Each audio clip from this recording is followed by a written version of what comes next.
our life are your wife, and people are grunts, back to front, and people are dreams, oh, so it seems, and I can't take them right now. I can't take them right now. Can't get out of my bed. There's a thought crime running through my head.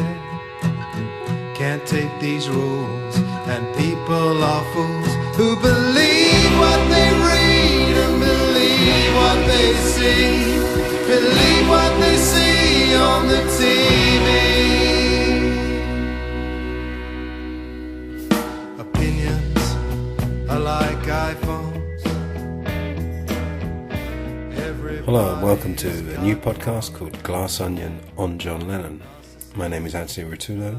I'm originally from England, but I've been living in Madrid, Spain for the last few years. I am a huge Beatles and John Lennon fan. I'm also a musician, and my main interest outside of music, I guess, is psychology. So that's going to be the theme of this podcast, the music and psychology of John Lennon. Now, in terms of the history of how this podcast came to be, having mentioned psychology, I should say that I engaged in a great deal of procrastination regarding making it happen. Mainly not because I'm afraid to get my voice out there, but mainly to do with technical things. In fact, recently I bought a microphone for the express purpose of doing this podcast, and it had one problem after another, static noise. I couldn't fix it, so I've sent it back, and I'm using my trusty Zoom recorder, which I bought a few years ago. Highly recommend that product, by the way. I think it cost me about €150, and it's served me incredibly well. So anyway, having procrastinated about this podcast, I'm finally getting it moving. And just to set the scene, it's the 4th of February 2019, and I'm sitting here in Madrid, just north of the centre, and recording this intro. So what I really would like to do is talk just about my introduction to John Lennon, which happened when I was about 13 or 14 years old, and to the Beatles. By extension, I mean, one of the reasons I decided to focus on John Lennon for this podcast rather than the Beatles is two reasons, really. Number one, because he is the one that's most fascinated me, and he's one of the most fascinating cultural figures, I think, of the 20th century. I'm sure I'm not the only one who thinks that. Also because there are a number of Beatles podcasts already out there on iTunes and all the other channels. And I'm going to just go through those at the end of this introduction, basically plug them, because I think all the ones I listen to, I think there's 7 in all, they all offer something different. They all have a slightly different flavour. And I think all are very worthwhile. And I was quite shocked, actually, to go to iTunes and find that there wasn't one on John Lennon. There was one a few years ago called the John Lennon Hour. And I think the lady's name was Jude, who used to run that. And but other than that, there didn't seem to be any. And I thought, I need to step into that the gap there. And so, my introduction to John Lennon, obviously growing up in England, it's impossible not to be exposed to the Beatles and to know who the Beatles were. And in fact, when I was a kid, I do have another memory of going to a place called the Guinness World of Records in the Trocadero in Leicester Square in the middle of London. And I grew up about an hour and a half outside London, so going into the big city was always quite a thrill.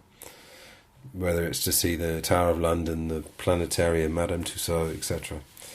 And I do remember in this Guinness World of Records, which was basically a representation of the Guinness Book of Records, they had a music section, and I remember Thriller being there, which must have come out, because that came out when I was a kid, so it must have come out, and it was obviously one of the biggest selling.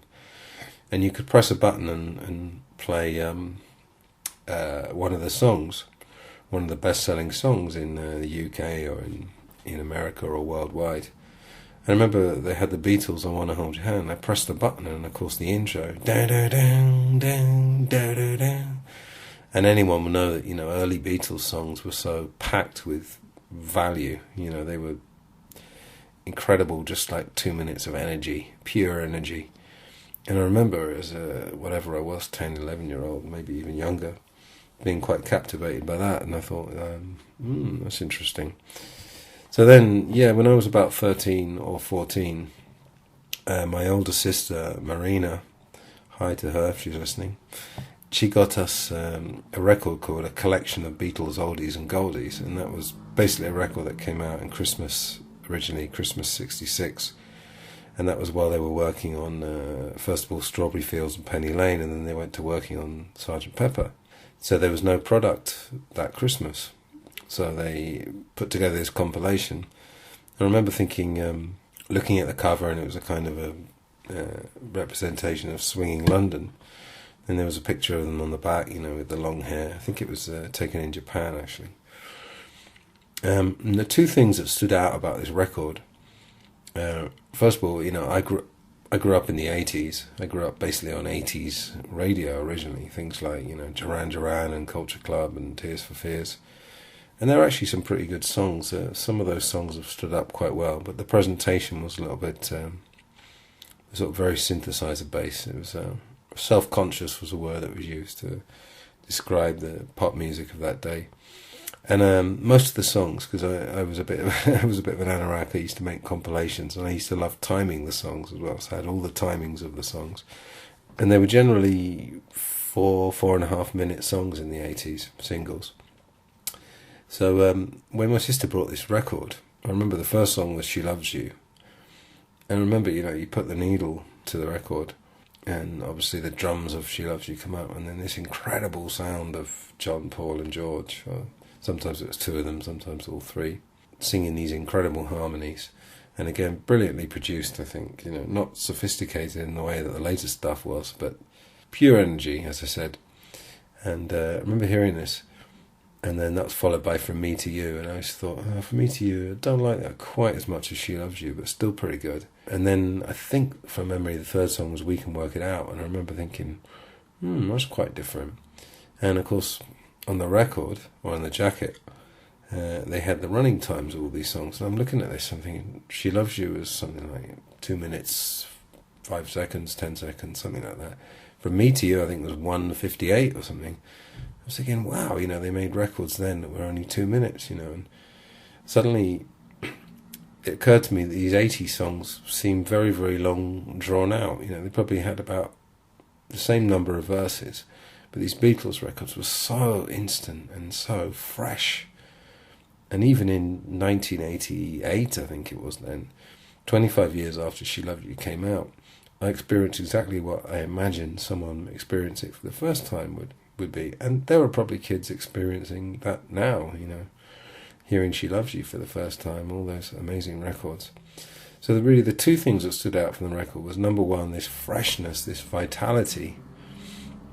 And then, of course, that Oldies and Goldies record was basically 63 to 66, so you had things like Paperback Writer and Eleanor Rigby, which was 66. And when you got to Eleanor Rigby, you're thinking, hang on a minute, is this the same band who sang She Loves You 3 years earlier? And of course it was. So they had the freshness and the vitality, and then they had this incredible change, this incredible sophistication just 3 years later. And I mean, yesterday, of course, is 2 years after She Loves You and I Want to Hold Your Hand. So, even more amazing in a way. And then Marina again, my older sister, she bought me for one of the birthdays, I'm guessing again, it was probably my 14th birthday, something like that. So this is late 80s. She bought me the Ray Coleman biography of John Lennon. And this sounds like such a cliched story, but it actually happened. I took the book to school and was sort of reading snatches of it in the mornings, in between classes and probably during classes as well. And I used to have a bike, and I used to live quite near my school, so I would actually go home for lunch, and you'd get this lovely 45 minutes of freedom going home for lunch, and then of course having to go back in the afternoon. But on this day I remember having a bit of lunch, and then I had about 20 minutes left of this break, went upstairs, lay on my bed and started reading this book properly. And of course I could not put this thing down. didn't go back to school. Sort of ironic, but also apt at the same time, is that I was probably reading at that time of John Lennon's school days when he bunked off, as we say in England, sagged off, they sometimes say as well, school as well. So in a way I was sort of reading about him and emulating him at the same time. But what really came over, I think, from this Ray Coleman book, which with hindsight was probably a little bit of a sanitized version of John Lennon. And it could be that in the future in this podcast I'm going to do an episode comparing the Ray Coleman book to the much maligned Albert Goldman book, to see where, perhaps the truth, the real John Lennon comes between those two extremes. Anyway, but as just a basic book about John Lennon's personality, the Ray Coleman one was very good. So I started reading about this incredibly enigmatic character, and this guy who was disruptive at school, disruptive at art college, but always seemed to get away with it, and he seemed to be a person that made things happen. And I wasn't really like that at school. I got a bit like that after I left school. And I've probably given John Lennon the credit or the blame for that, depending which way you look at it. But and then I remember on the book jacket it said something like the man whose charismatic personality, unconventional, won him the love of millions. I remember thinking, well, this guy didn't bother with school, sort of self-sabotaged his whole school days. Disrupted other people but earned the love of millions. And of course around that time I started playing the guitar. Another video I came across was the Complete Beatles. That was another good one. It's a sort of potted version of the anthology really, but years before the anthology, and I thought it was really good. So that was another big revelation. I got that for a birthday around that time. And John Lennon's really continued to fascinate me for really 30 years now, we're talking. And there are certain cultural figures, a lot from that era actually. I consider the sort of 60s to 70s era as possibly the most exciting ever, for music and film. Happened to coincide with America's involvement in Vietnam. I don't know if that's a coincidence or not. But Marlon Brando is another figure who sort of fits for me the John Lennon mould. Not that those two were particularly similar, but they have this incredible sort of light and dark, shallow and deep. Both could be very generous, very selfish, very natural, but also very prima donna at times, And it's, these kind of figures are interesting. They're very compelling. So anyway, I'm gonna talk a little bit about the format of my podcast. Now, the original plan was that each episode would go through John Lennon's life chronologically. And as I'm recording this, I have actually recorded an interview on Skype with one of the original Quarrymen. I'm not going to tell you which one yet. That'll be online probably 2 weeks after what you're hearing now is online.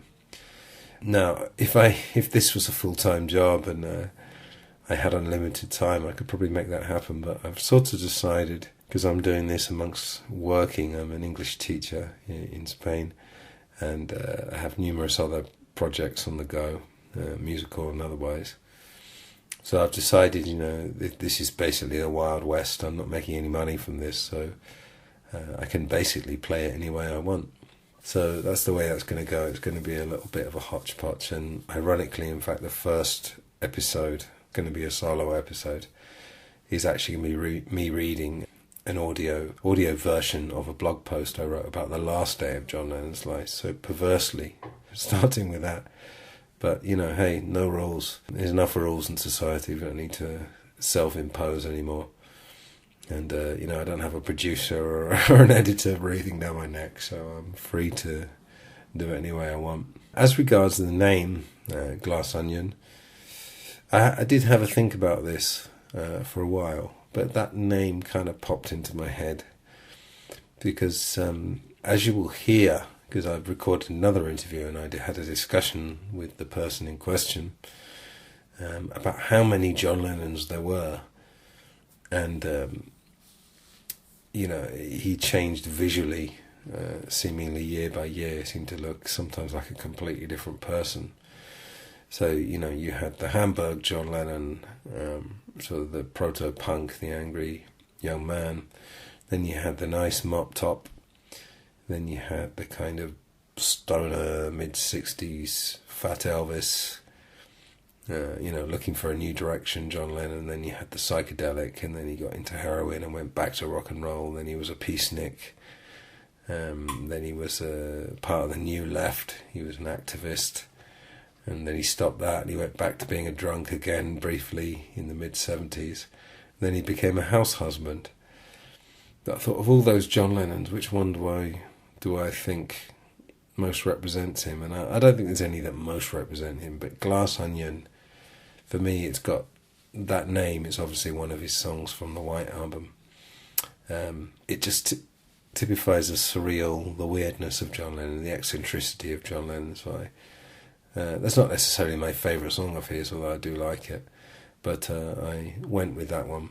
As regards the music you heard at the beginning is a song called The Fool's Guide, which I created with many other people. I think there's 8 musicians on it in total.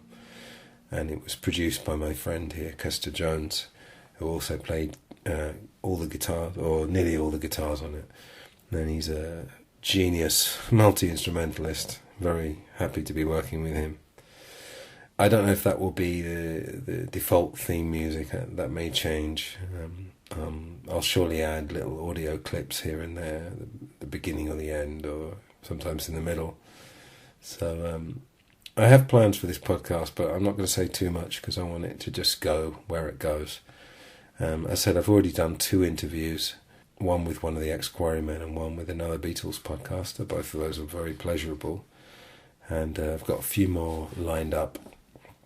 So that's all I'm going to say about the podcast, but just want to take this opportunity for the last few minutes here to talk about some of the other Beatles podcasts and make a recommendation. This is no particular order, although probably my favourite ones are near the top, so, well, it isn't. is in some kind of order.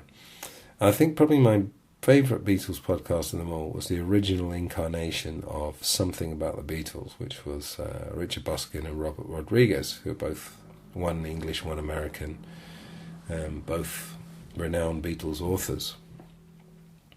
And they subsequently went their own separate ways maybe a year and a half ago, I think it was. But when they were together, they produced some fantastic shows, which I believe are all still on the Something About the Beatles iTunes feed. There was tension there, you could see. Really, I would describe them as the Lennon and McCartney of Beatles podcasts. They were friendly at the time, and but with that little bit of tension which added to their product. So I think their shows are fantastic. Robert's carried on with Something About the Beatles, and Richard has switched to a new podcast called Swinging Through the 60s, which I think he's been doing that about a year now, as of now. That's not ostensibly a Beatles podcast, but I think every other episode, it's a 60s podcast, but every other episode is about the Beatles, and they figure heavily in it. So recommend both of those too. Then you have Fabcast, which I think is rather unique. It really deep dives psychologically into some of the relationships between the Beatles. The guys aren't professional psychologists, but they're clearly deep thinkers. But it's a very ballsy podcast. They don't hold back their opinions, so they will say if they love something or if they hate something.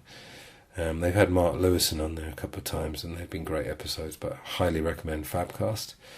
Then we've got I've Got a Beatles podcast with 2 fellas called Dave and Chris. I love this one because it's informative and it's intelligent, but it's also quite irreverent. And these guys have fun. You can hear them having great fun, and one of them's very good at making the other one laugh.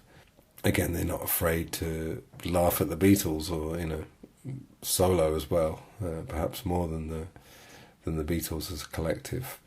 And the same with Something About the Beatles. They were pretty irreverent, and they weren't afraid to criticise. There's no point making a Beatles podcast or a podcast about anything where you're just acting like purely as a fan, as a fanboy or a fangirl, just talking about how wonderful they are all the time. These guys will talk about how wonderful they are because they think they're wonderful, and I think the Beatles are wonderful. I think supernaturally wonderful, in fact, sometimes. But they're not afraid to criticise. And then you've got Fab Four Free For All, which is 3 guys. I'm pretty sure they're all from New York. That's Mitch, Tony and Rob. And you can tell they've all been friends for many years because they've got great banter going on. They've got good timing between the 3 of them.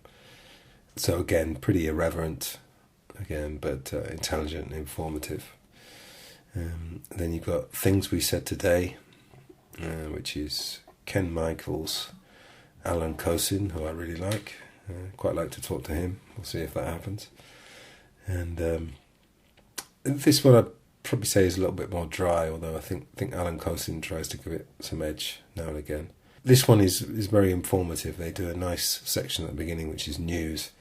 And you'd be amazed how if you extend what they call the Beatles family, which is the Beatles and associates, how there's always something going on. There's always some news happening in their family, so to speak.